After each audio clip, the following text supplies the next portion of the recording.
आफूले चालेका हरेक पाइलामा होस गर्नुहोस्। मुखले एक, व्यवहारले अनेक हुन्छन् यहाँ मान्छेहरू।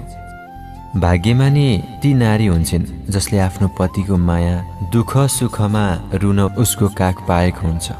रिसको आवेगमा बोलेको एक शब्द यति विषालु बन्न सक्छ कि तपाईको 1000 मिठा शब्दलाई पनि 1 मिनेटमा नष्ट गर्न सक्छ। आकाश जस्तै सुनसान छ जिन्दगी, अनि तारा जस्तै छरिएका छन् सपनाहरू। असल र राम्रो व्यक्तिको बोली मिठो होइन हजुर, वचन मिठो हुने गर्छ। जब मन भित्रैबाट दुखेको हुन्छ नि, तब दुनियाँसँग मात्र होइन, आफ्नै हुन् भन्नेसँग पनि बोल्न मन लाग्दैन रहेछ। कुरा काट्नेले काट्दै गर्छन्, आफू हाँस्न छाड्नुहुन्न। समय आएपछि जल्नेहरू सकिन्छन्। सबैको प्यारो भएर सुगा जस्तै पिञ्जडामा थुनिनुभन्दा सबैको नराम्रो भएर काग जस्तो स्वतन्त्र रूपमा आकाशमा उड्नु जाति।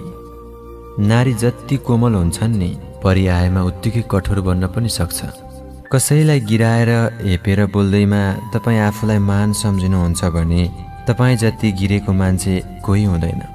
यस्तो समाज छ हाम्रो जहाँ घरको इज्जत छोरीको हातमा हुन्छ र सम्पत्तिको कागज छोराको हातमा हुन्छ। सबैले भन्छन् दिनमा व्यस्त हुनुहोस्, रातमा आफै निन्द्रा आउँछ, तर भोग्नेलाई मात्र थाहा हुन्छ रातको एकान्तमा पीडाले सुत्न दिँदैन भनेर। आफू त दुःखमा हुर्केको मान्छे हो, कसैको दुःख देख्यो कि आँखामा आँसु रसाइहाल्छ। लडाउने त आफ्नाहरू नै हुन्, पराईले त झुक्किएर लडाउन खोज्दा पनि माफी माग्ने गर्छन्।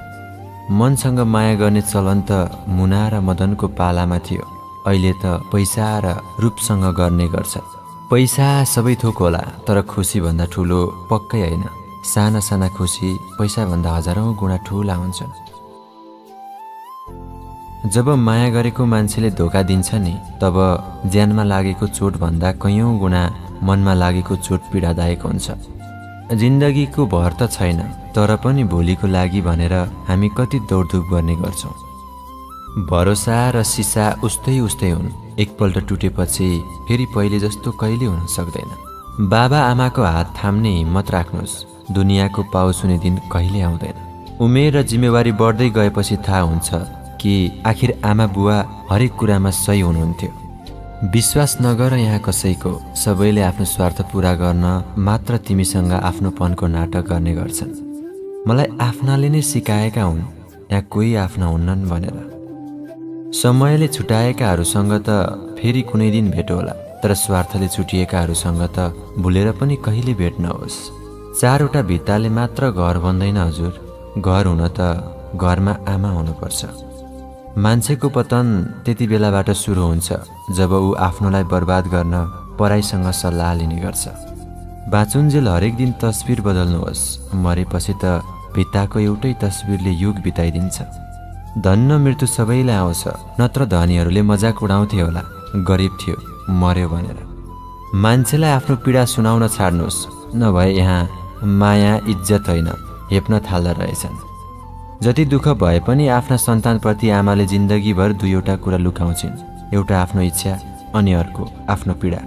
ठुला महलमा बस्नेले धेरैलाई सताउँछन्, तर साना झुपडीमा बस्नेले सबैलाई मनमा सजाउँछन्।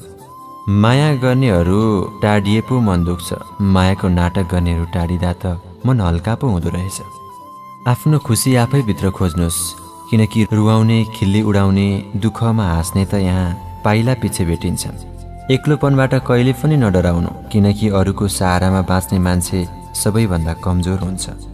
भरोसा सबैलाई गर्नुहोस्, तर विचार गरेर। कहिलेकाहीँ आफ्नो दाँतले पनि जिब्रो टोकिन्छ। मिठो बोल्दैमा मान्छे आफ्नो हुन्छ भन्ने कहिले नसोच्नु, प्राय मिठो कुराले नै मानिसलाई जिन्दगीभर रोगी बनाउँछ।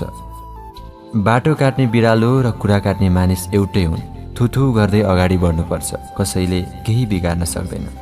रोजेको खोजेको जस्तो कहाँ हुन्छ र जिन्दगी, जे जस्तो छ त्यसैलाई टालटुल पारेर चिटिक्क बनाउन सिक्नुपर्छ। जन्मघर छोडेर कर्मघर आएकी छोरीलाई बुहारी भनेर होइन, छोरी भनेर बोलाउनु छ आमा। जन्मघरको आँसु बिर्साउने छ हजुरको छोरी भन्ने शब्दले। कसैको प्रशंसा गर्नुभयो भने मानिस अक्सर चुप रहन्छन्, तर कसैको कुरा काट्नुहोस् चुप बस्दैनन्, सुरमा सुर मिलाएर बोल्छन्। दान गर्नुहुन्छ भने भोकालाई भोजन र गरिब दुखीलाई लत्ता कपडा दान गर्नुहोस्। मन्दिरमा पैसा चढाएर धर्म हुँदैन। याद गर्नुहोस्, दाजुभाइ चिनिन्छन् आपत पर्दा, पत्नी चिनिन्छन् धनधान्य सकिँदा, पति चिनिन्छ पत्नीलाई रोग लाग्दा, बन्धु चिनिन्छन् विपत्ति पर्दा, मित्र चिनिन्छन् अति दुःख पर्दा। अरूको खुट्टा काटेर आफ्नो उचाइ बढाउने भन्दा आफै बढेर अग्लो भएको राम्रो। देखावटी र झुट बोलेर राम्रो बन्नुभन्दा राम्रो सत्य बोलेर दुश्मन बनाउनुहोस्। तपाईको साथ कहिले पनि विश्वासघात हुने छैन।